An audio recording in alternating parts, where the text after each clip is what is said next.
I never thought I'd be the type of person to snoop through my husband's computer. Yet here I was, sitting in our dimly lit home office at 2 a.m., scrolling through Ethan's emails while our 2-year-old son slept soundly down the hall. My name is Harper, and until tonight, I thought I had a pretty good handle on my life. Funny how a forgotten laptop password and a simple autofill suggestion can change everything. It started when I needed to check our joint account for a payment I'd made earlier. Ethan usually handled our finances, but he was away on another business trip, and I couldn't get hold of him. His laptop was right there on his desk, and I knew he kept all our financial documents organized in neat little folders. The password wasn't our anniversary or Oliver's birthday like I expected. It was Vanessab2023. My hands trembled as I opened his email, telling myself I was just looking for bank statements. That's when I saw them, dozens of emails between Ethan and someone named Vanessa Blake. The most recent one caught my eye: transfer complete. Remember to delete the trail. I clicked through attachment after attachment, my stomach dropping with each new document. Bank statements showed massive transfers to offshore accounts. Investment reports revealed risky ventures I'd never heard of. But what really made me feel sick was a receipt for a Cartier Love bracelet, dated just last week. Our 5th anniversary was coming up, but I knew in my gut this wasn't for me. My phone buzzed, making me jump. A text from Ethan, landing soon. Miss you and Oliver. I closed everything carefully, making sure to leave no trace of my midnight investigation. As I walked back to our bedroom, I passed Oliver's room. He was sleeping peacefully, clutching his favorite stuffed elephant. My sweet boy, who had no idea his daddy might be gambling away his future. I slipped into bed, my mind racing. The Ethan I married was ambitious but careful. He'd never risk our savings on sketchy investments. The Ethan I married wouldn't hide things from me. The Ethan I married, maybe I never really knew him at all. Tomorrow, he'd come home with his perfect smile and designer suit, probably bearing gifts to compensate for his absence. He'd kiss Oliver's forehead and tell me about his successful meetings.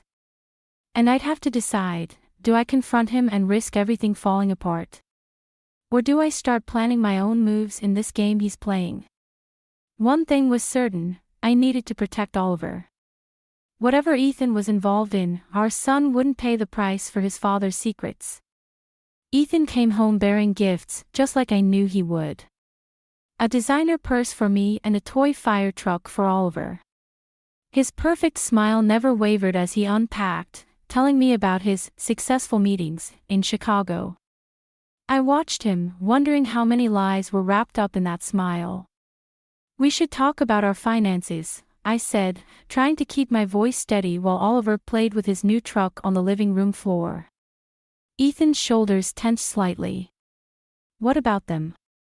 I tried to check our joint account yesterday, but the balance seemed off. Are we making some new investments I should know about? He turned to face me, his expression carefully neutral. You know I handle all that, honey. No need to worry yourself. Worry myself. The condescension in his tone made my blood boil. Last time I checked, we were partners, Ethan. Partners discuss major financial decisions. Look, there are opportunities that come up quickly in my line of work. Sometimes I need to act fast. Like transferring large sums to offshore accounts. The silence that followed was deafening. Oliver looked up from his truck, sensing the tension. You went through my computer. Ethan's voice was dangerously quiet. I needed to check our account. Found a lot more than I bargained for. Mommy. Oliver's lower lip trembled. I forced a smile. Hey buddy, why don't you show Daddy how fast your new truck goes in the playroom? Once Oliver was out of earshot, Ethan's facade cracked. You had no right. No right? I'm your wife. What about my right to know you're gambling with our savings? Our son's future. It's not gambling, it's calculated risk. These investments could set us up for life. And Vanessa? Is she a calculated risk too? His face went pale. What? Who is she, Ethan? Your investment advisor. Because that's one hell of an expensive bracelet for a business contact. He ran his hands through his hair, a gesture I used to find endearing. Now it just looked rehearsed. You're jumping to conclusions. Everything I do is for this family. Really? Then you won't mind if we discuss these investments over dinner with my parents tomorrow night? His eyes narrowed. Your father always thinks he knows better than everyone else. Maybe he does. He's never lied to my mother about where their money was going. The doorbell rang, making us both jump. Through the window, I could see my parents' car in the driveway. They were early for our weekly family dinner. Ethan straightened his shirt, mask sliding back into place. This conversation isn't over. No, I said, watching him transform back into the perfect son-in-law. It's just beginning. I opened the door, dreading the evening ahead. My father's military-trained eyes missed nothing, and my mother. Well, she'd been a social worker for 20 years. Good luck hiding anything from either of them. I sat in Chloe's kitchen, watching her pace back and forth with my phone in her hand. The screen showed the banking app I'd finally gained access to, another account I never knew existed, with transactions that made my stomach turn. Harper, this is way bigger than just an affair, Chloe said, her legal background kicking in. These numbers. They're not normal investment patterns. Something's seriously wrong here. I know. My hands shook as I lifted my coffee cup. That's why I need your help finding a good financial investigator. Already done. She slid a business card across the table. Marcus Chen. He's discreet, thorough, and owes me a favor from law school. My phone buzzed, a text from Ethan, working late tonight. Don't wait up. He's with her again, I said, my voice hollow. While our son asks every night why Daddy misses bedtime stories. Chloe stopped pacing. There's something else you should see. She pulled up a social media page on her laptop. Meet Vanessa Blake, rising star in corporate consulting. The woman in the profile picture was stunning, all sleek blonde hair and confident smile. And there, on her wrist, was the Cartier bracelet I'd found the receipt for. Keep scrolling, Chloe said quietly. My heart stopped. There was Ethan, in a photo from some charity gala 3 months ago. His arm was around Vanessa's waist, their body language intimate and familiar. The caption read, another successful venture with my favorite partner. The timestamp, I whispered. This was the weekend he said he was in Seattle for meetings. Harper. Chloe hesitated. Look at her employment history. As I read, pieces started falling into place. Vanessa worked for the same investment firm that had been receiving those massive transfers from our account. She wasn't just Ethan's mistress, she was his business partner in whatever scheme they were running. My phone buzzed again. This time it was my father. Need to talk to you about Ethan. Found something concerning. Before I could respond, an email notification popped up. Our joint account was overdrawn. The college fund we'd set up for Oliver had been emptied. He's going to take everything, I said, my voice breaking. Our savings, our home, our future. Chloe grabbed my shoulders. No, he's not. Because we're going to stop him. Marcus can help us trace the money, and I know a great divorce attorney. Divorce? The word felt foreign on my tongue. Harper, this isn't just about the affair anymore. He's stealing from your son's future. What are you going to do about it? I looked at Oliver's photo on my phone screen, his innocent smile tightening my resolve. I'm going to take him down, I said, surprising myself with the steel in my voice. But first, I need to know exactly what I'm up against. I picked up Marcus Chen's business card, ready to start a war I never wanted to fight. My father's study always made me feel like a child again, all polished wood and military medals, with that faint scent of leather and cigars. I sat across from him, clutching the financial records Marcus Chen had compiled, while my mother hovered anxiously in the doorway. Investment fraud, Dad said, his voice tight with barely contained anger. Your husband's been running a Ponzi scheme with that Blake woman. The words hit like physical blows. I'd suspected something illegal, but this. How did you find out? I still have contacts in the financial crimes unit. He slid a folder across his desk. They've been watching Ethan and Vanessa for months. They're building a case. My mother stepped forward. Harper, sweetheart, maybe if you talk to him. Talk to him. Dad's fist hit the desk. He's stolen their savings, Margaret. Their son's college fund. James, please. No, Dad's right. My voice sounded strange to my own ears. Talking won't fix this. I need to protect Oliver. A text lit up my phone. Ethan, where are you? We need to discuss something important. Another message followed immediately. I can explain everything. He knows, I whispered. He must have figured out I'm investigating him. Dad reached for his phone. I'll call my contact at the FBI. Wait. I stood up, something clicking into place. If he's being investigated, and he's desperate enough to start explaining, maybe we can get him to confess. Get evidence. Absolutely not, Mom said. It's too dangerous. I agree with your mother, Dad started, but I cut him off.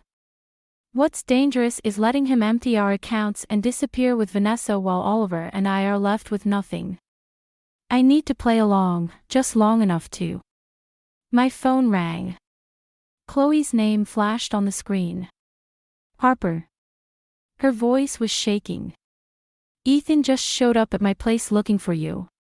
He's not himself. He keeps saying he needs to get Oliver somewhere safe. The room tilted sideways. Oliver's at daycare. I know. Harper, he was talking about taking him out of the country. Something about starting fresh where no one can find them. I was already moving, car keys in hand. Call the daycare. Tell them not to let Oliver leave with anyone but me. Dad. I'm coming with you. He grabbed his coat. The retired military officer replaced by something far more dangerous, a grandfather protecting his family. Margaret, call the police, he ordered. Tell them everything. As we rushed to the car, another text came through. This one from Vanessa Blake. You really shouldn't have started digging, Harper. Some things are better left buried. The threat was clear. The game had changed. This wasn't about saving my marriage anymore, it was about saving my son. The daycare was empty when we arrived. My hands shook as I read the note taped to the door, closed early due to emergency maintenance. He was here, Dad said, examining the lock. Someone let them in. My phone buzzed, an email from an address I didn't recognize. A video attachment. My heart stopped when I opened it. There was Oliver, sitting on Vanessa's lap in what looked like a hotel room, playing with his stuffed elephant. Her perfectly manicured hand stroked his hair while Ethan's voice came from off-camera. Say hi to Mommy, buddy. Hi Mommy. We're having adventure. The camera turned to show Ethan's face, all traces of the man I married gone. You forced my hand, Harper. But don't worry, we'll take good care of him. I'll kill them, I whispered, but Dad was already on the phone with his FBI contact. A text from Vanessa followed, midnight. The Marina Hotel. Come alone or we leave the country tonight. No police. They're bluffing, Dad said. They can't get through airport security. They don't need to. My voice sounded hollow. Ethan has a friend with a private yacht. He's mentioned it before. Another text, tick-tock, Harper. Better hurry, Oliver's getting sleepy. Chloe pulled up in her car, jumping out with her laptop. I traced the email. They're at the Marina Hotel, 7th floor. The FBI team is 20 minutes out, Dad said. We need to wait. Oliver doesn't have 20 minutes. I grabbed my phone. They'll be gone by then. Harper, think. This is what they want, to make you emotional, reckless. He was right, but all I could see was Oliver's innocent face, not understanding he was being used as a pawn. My sweet boy, caught between his father's desperation and his mother's fear. Another video came through. Oliver crying this time, asking for me. Vanessa's voice, sickly sweet, poor baby misses his mommy. Should we wait for her, or should we go on our boat trip now? I'm going in. I checked my phone's battery, 62%. Dad, call in every favor you have. Get that FBI team here faster. Chloe, send everything we have on their fraud to every news outlet in your contact list. Harper. No. They want to play games. Fine. But they forgot something. I'm not just fighting for money or revenge anymore. I started walking toward the hotel. I'm fighting for my son. And I'm done playing by their rules. My phone buzzed one last time, a message from Ethan, don't do anything stupid, honey. Remember, I always win. We'll see about that, I thought, pushing through the hotel's revolving door. Some games change when a mother's love is at stake. The Marina Hotel's 7th floor hallway stretched before me like a tunnel.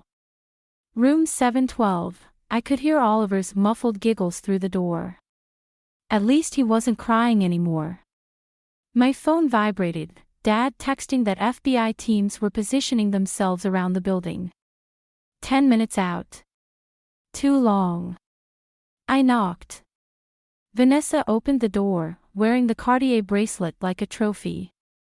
Harper, darling. Right on time. The suite was massive, with floor-to-ceiling windows overlooking the marina. Ethan stood by the window, holding Oliver. My son reached for me, but Ethan's grip tightened. Mommy. It's okay, baby. I forced a smile. We're just playing a game, remember? Isn't this cozy? Vanessa circled behind me, closing the door. The whole family together. What do you want? I kept my eyes on Oliver. Want? Ethan laughed. We want you to stop digging. Drop the investigation, sign over full custody, and we'll make sure you're taken care of. Taken care of? My voice cracked. Like your other investors. Those idiots got greedy. Vanessa's perfectly manicured hand landed on my shoulder. You're smarter than that, aren't you? Through the window, I saw a yacht moored below. Their escape route. Let me hold him, I said. Please. Mommy. Oliver squirmed in Ethan's arms. Soon, buddy. Ethan's smile turned cruel. Once Mommy signs some papers. And if I don't? Vanessa's grip tightened. Then we leave. Tonight. There are plenty of countries without extradition treaties. My phone buzzed again. 7 minutes. The FBI's already coming, I said. You'll never make it to the boat. FBI. Ethan's face darkened. You stupid. Oliver started crying. The sound broke something in me. I moved before thinking, shoving Vanessa aside, lunging for my son. Ethan turned, using Oliver as a shield. Vanessa grabbed my hair, yanking me back. I warned you, Ethan snarled. He nodded to Vanessa, who pulled out a gun. My blood turned to ice. Ethan, please. You did this, he said, backing toward the door. You just couldn't let it go. Oliver reached for me, sobbing. Mommy. Sign the papers, Vanessa pressed the gun to my temple. Or watch us leave. 5 minutes until the FBI arrived. 5 minutes too late. Okay, I whispered, tears falling. You win.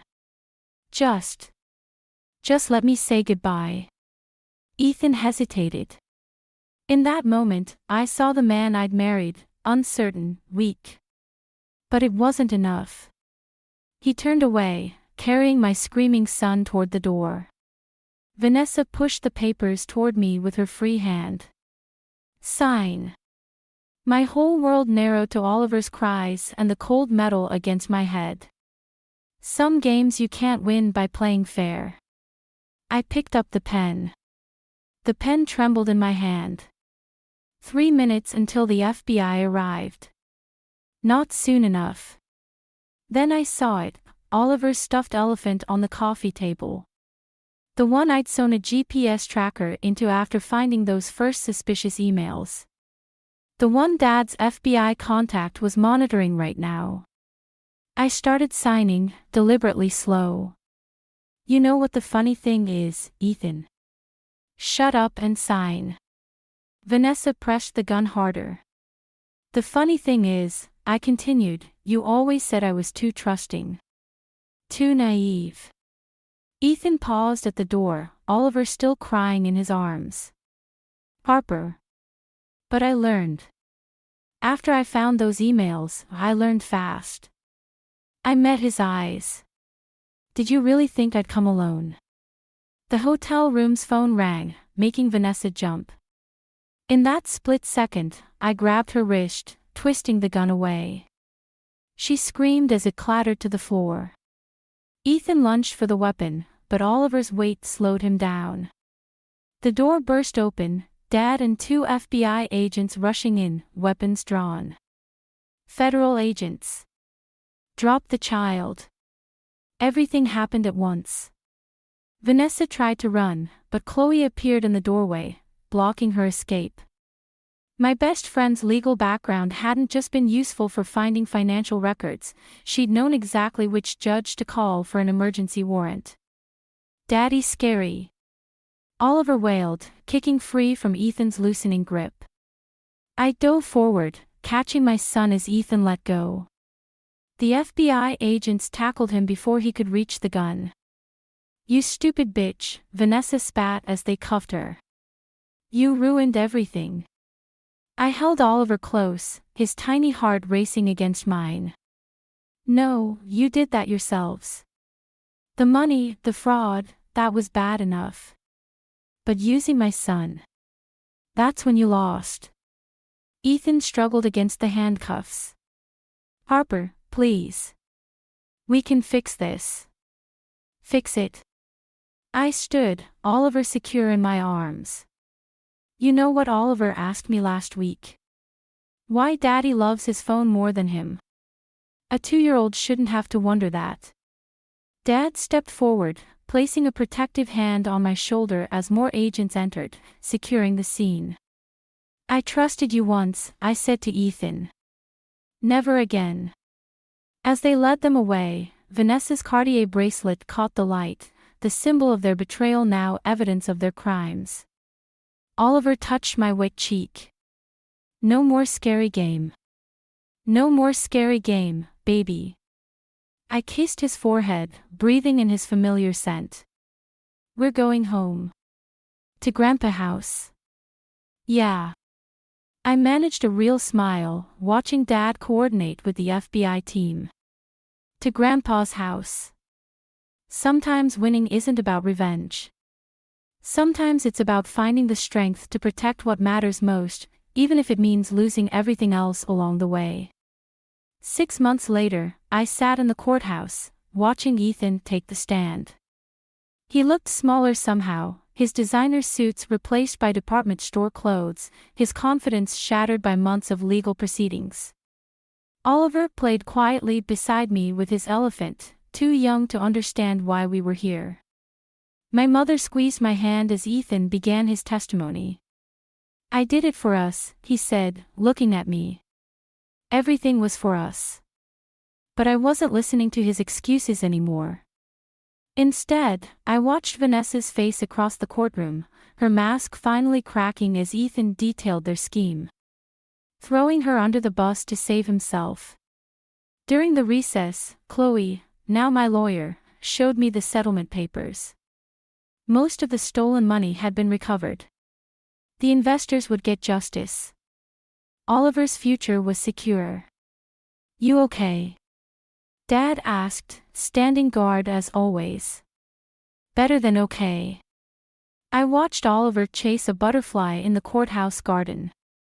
"I'm free." That evening, at my parents' house, Mom found me sorting through old photos. "You don't have to erase him completely," she said softly. "Oliver might want these someday." "I know." I touched a picture from happier times. "I'm not erasing him. I'm just letting go. Your father and I." She hesitated. "We had our struggles too. Times I thought about leaving." "What made you stay?" "He was willing to change. To fight for us." She smiled sadly. "Ethan's fighting for himself." Later, tucking Oliver into bed in what used to be my childhood room, I noticed him clutching a new stuffed animal, a lion, alongside his elephant. "Where did you get that?" "Daddy gave it." His small voice was uncertain. "When we visited." "Is that okay?" The supervised visits had been Chloe's idea. "Of course it's okay, baby. You can love both your elephant and your lion. And you, Mommy. And me. Always me." After he fell asleep, I found a letter from Ethan in my email. His sentencing was tomorrow. He was facing 15 years, with a chance of parole after 7. "I understand now," he wrote. "Not just what I did wrong, but why. I'm getting help. Not for us, that's over, but for Oliver. And for myself." I closed the email without responding. Some wounds need more than words to heal. Standing at my bedroom window, watching the same stars I'd wished on as a teenager, I realized something. Revenge hadn't brought me peace. Neither had justice, really. What healed me was finding my own strength, building a new life brick by brick. Oliver's lion sat next to his elephant on the dresser, 2 pieces of his complicated story. Like the photos I'd packed away, they were part of a truth he'd understand someday. Not a perfect ending, but a real one. Sometimes that's better than happily ever after.